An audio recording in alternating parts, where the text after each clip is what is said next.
Ladies and gentlemen, boys and girls of the YouTube world, CJ Rose is back in the building. Welcome back to the channel. Word is bond, love is love. Like, comment, subscribe, but do all the above. And if you ain't doing anything today, follow my Instagram. RugerRose23 is the place to be.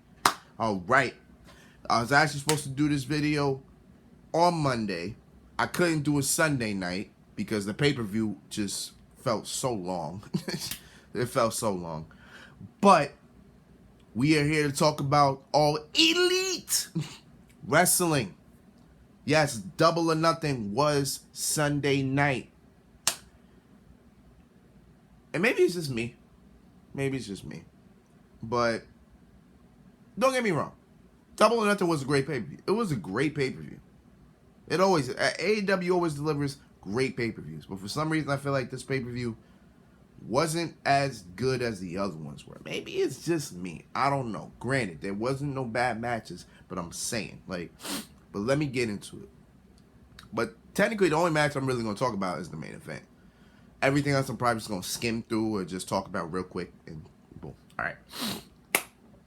So, let's see. The buy-in had Hook and Danhausen versus Tony Nese and Mark Sterling. I didn't watch that, so I didn't know what happened, but Hookhausen won, which was pretty much the only thing you could really do. Just move on from that. So the pay-per-view started with MJF versus Wardlow. I didn't know if MJF was even going to be there. I don't think anybody even knew if MJF was going to be at the pay-per-view, because in fact, he took a flight out of Vegas on Saturday night. So nobody knew he was even going to be at the pay-per-view. And he even teased it too, because when his music hit, he took a while to get out to the ring. So obviously he was trying to play it out. But Wardlow came out. And from there, Wardlow beat the hell out that man. When I'm talking about beat the hell out that man gave that man 10 power bombs. 10 power bombs. Wardlow got the win. MJF got sent home on a stretcher. We'll see what happens with that. Next match after that was the Hardys versus the Young Bucks. I was in and out of that one. But the Hardys did win, which I wanted them to win, but I didn't know if they were gonna. But the Hardys win. I don't know if it was a good match, but congratulations to the Hardys. Jade Cargill versus Anna Jay rematch. Jade Cargill won. Okay. Who thought she was going to lose? Not me. But that's not the story of that match. It's more of that. Well, it's in the match and it's after the match. See, in the match, Malcolm Bivens debuts on AEW. I don't know what his name is now, because I heard the first time, I was like, what the hell kind of name is that? But Malcolm Bivens is on AEW, and apparently he is now the advisor to Jade Cargill, which I am not against. Malcolm Bivens is great. For him being with Jade Cargill, perfect. And then that's not all. Then Chris Statlander came out. Then who else came out? Somebody else came out. No, it's this Chris Statlander came out. Helping out Anna Jay because they were trying to do a post-match attack. And then we got a surprise. Ember Moon, now being called Athena, is in AEW. Am I surprised? No. Just waiting for it. I was waiting for it. I don't want to talk about it. It's fine. It's cool. It's what it is. The women's division gets more stacked. So, hey. It is what it is. What came after that? I really don't remember what came out. I think it was Death Triangle versus House of Black. I think that's what came out. Yeah, I think that's what came after that. Death Triangle versus House of Black. That match was all over the place. It was one of the matches where it was like it was here and then it was there. That match was all over the damn place. The story developing from that match was Julia Hart made her return and sprayed the mist onto Pac's eyes And then Malachi Black hit the kick, boom, and the House of Black wins. Because I figured the House of Black would win. I didn't think Julia Hart would make her appearance. So now Julia Hart is now part of the House of Black. Cool. We'll see how that goes. That's the first female to be in the group. I don't think that'd be the female I picked, but I think if you really go back to the story, it was gonna be that. So we'll see how that goes. What came after that? I can't even tell you the orders of these matches. I can't even tell you anymore. I know the last 3 matches. What came after the trios match? Was it the mixed trios match after that? Was it? I don't remember. I really don't remember. God. Oh no, it was Adam Cole versus Samoa Joe in the Owen Hart tournament final. That's what that was. Adam Cole won with the assist of Bobby Fish. So Adam Cole won. I figured he would win because Samoa Joe may be the always television champion, but he ain't going anything. It just feels like WWE all over again. I'm sorry. I mean, I knew Adam Cole would win. I'm just bitter. I'm just bitter. And then Britt Baker beat Ruby Soho with the most devastating move in all of sports entertainment, after reversing the most devastating move in all of sports entertainment, the surprise roll-up to get the win. So husband and wife are the first ever Owen Hart tournament winners. And then Owen Hart's wife came out, gave a very emotional speech. Appreciated, nothing but love for that. Belts look amazing, by the way. Them belts look great. They look great. Was it? No, I think it was Was it Kyle O'Reilly versus Darby Allin after that? I'm not sure. But I'm gonna go to that match. I actually didn't watch that match. And I don't know who won. So that's probably the only match I actually should have looked that up. I'm guessing Darby Allin won. If he did, cool. But I don't know who won that match. That's the only match I probably didn't really watch. I really feel like I'm missing something. Now I think I'm on the final 3 matches, if I'm not mistaken. The Anarchy in Arena match. The Jericho Appreciation Society versus the Blackpool Club, Santana Ortiz, and Eddie Kingston. I missed the beginning of this match, but I walked right into the middle of it. And the only thing I saw was this man was bloody, this man was bloody, this man was bloody. Like, everybody was just bleeding. Like, it was, everybody, like, they went through car wrecks, bro. Can I really say this was probably the match of the night? Probably. Probably out of every match, this was like the crazy. This was the craziest match. And obviously it was going to be that, but my God, everybody looked like they were getting crucified. Like, it was just a bloody affair. Like, my God. This was crazy.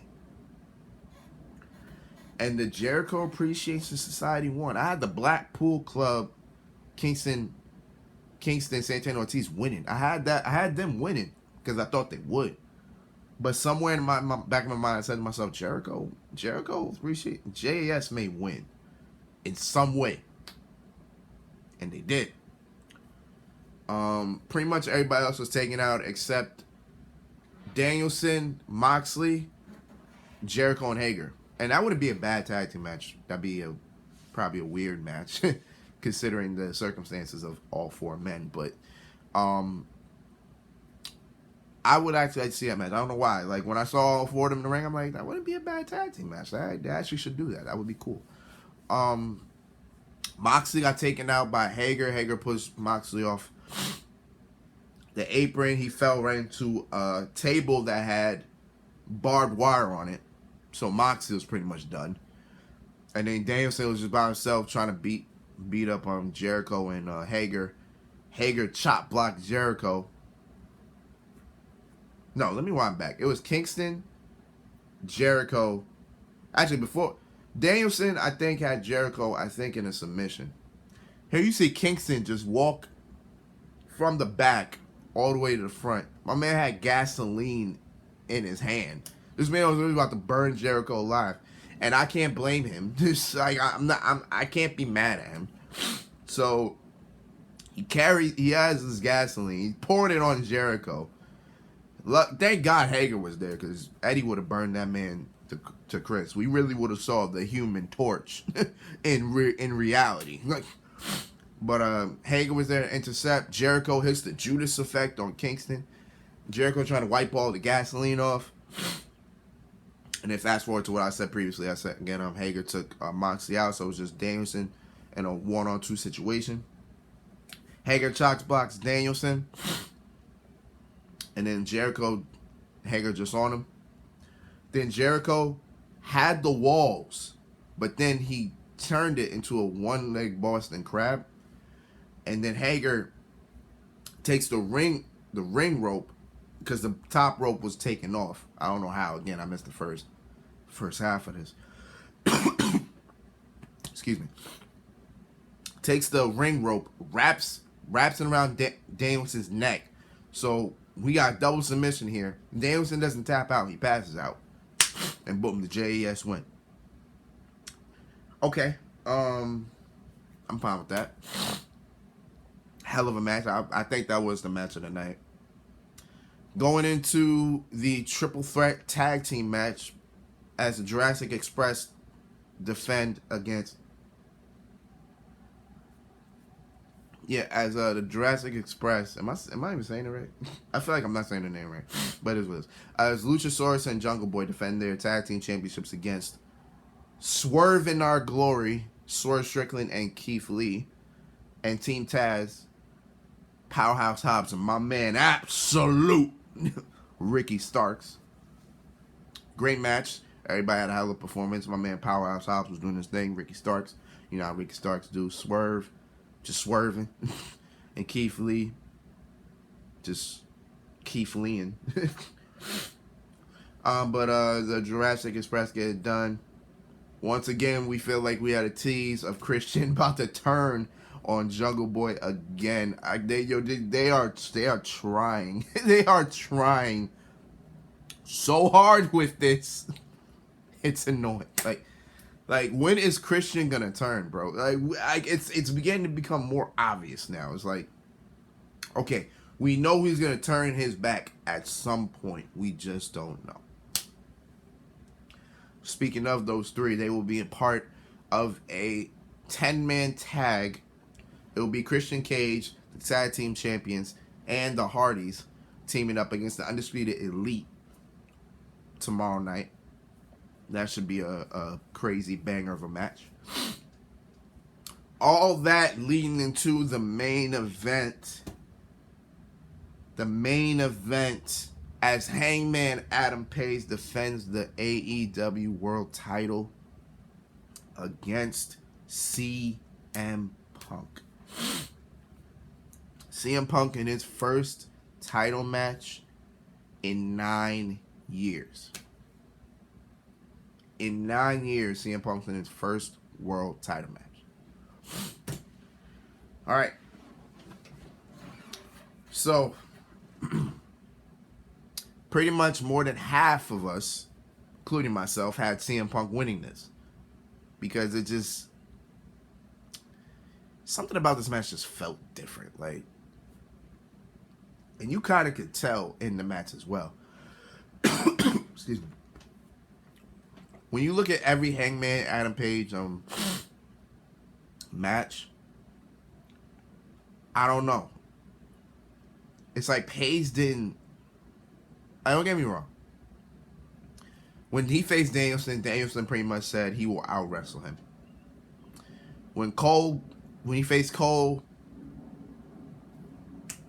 Cole pretty much said he'll beat him. Lance Archer, jeez, I said Lance Hoyt. Lance Archer said he would put him to the ground. Meanwhile, CM Punk, the only face in this situation, said, none personal, it's just business. But Page made the mistake of trying to make it personal. That was his mistake. And that ultimately led him to the result of this match. Because I could see in this match, I was watching the whole thing, Page made this seem personal. Like every hit, every attack, every stare, every mannerism. Like he really tried to, it's like he was in this more emotionally than anything. Cause every time, like when he came down, when he was in the entranceway, first thing he did, stared Punk down like crazy. He wasn't looking at the fans. He wasn't looking here. He was looking dead in the ring. He was looking at Punk the whole time. My man was just fixated on wanting to beat Punk. And I get that. That's understandable, but you can tell his emotion got the best of him. And that's literally what happened in this match, if you really sit here and think about it. Because let's factual. This match was good. My only thing is I know what the fans wanted. Like, I felt like whoever won, they would boo the hell out of. Like, every time CM Punk hit something, boo. Every time Page hit something, boo. I'm like, who the hell are you cheering for? Like, is there somebody you don't want to win? Like it felt like that. Maybe it's just me, but it felt like that. But CM Punk is the guy that will get in somebody's head. But the thing is, Punk never really got to Page's head. Like he was doing this more respect than anything. Like when he walked into this match, he said, "Even if the match is over, I'll still shake your hand." You know, something personal is just business. Punk didn't shake his hand after, because Page just got out the ring. He didn't want no part. Like he really despised Punk. To the point where they were on the outside. He then he Irish whipped Punk into the table and the table fell over and Punk fell over. Page grabs his belt and tells Punk,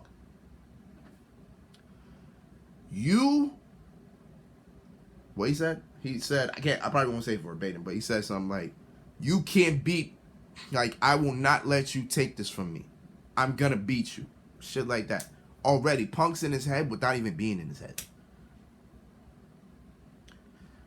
Now, I will say, in the match, Punk definitely screwed up the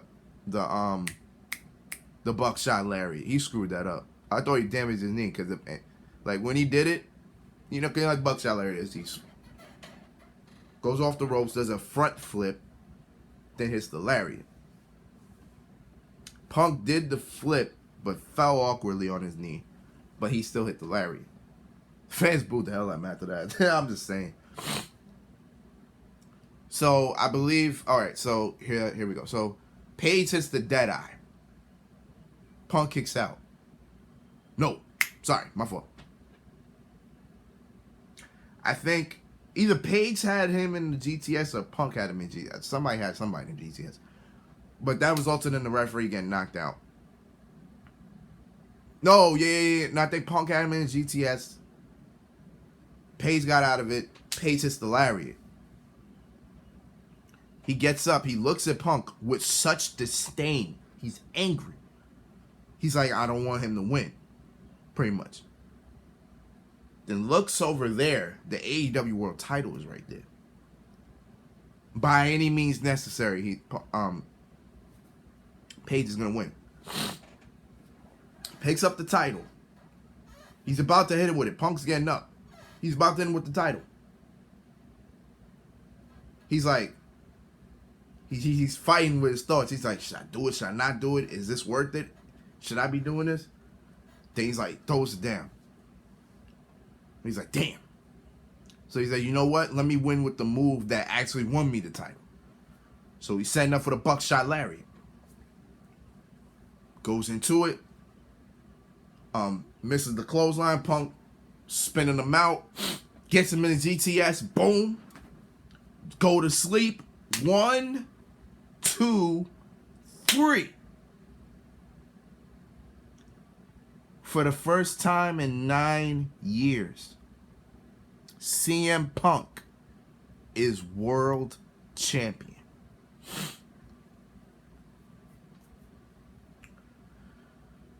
Whew. I don't even know what I don't know. I'm not mad at it. I obviously can't be mad at it. It's just wow. It's just one of these moments that's just surreal. You know what I'm saying? It's just like, man, CM Punk in 2022 was our world champion. You know what I'm saying? Like, it's wow.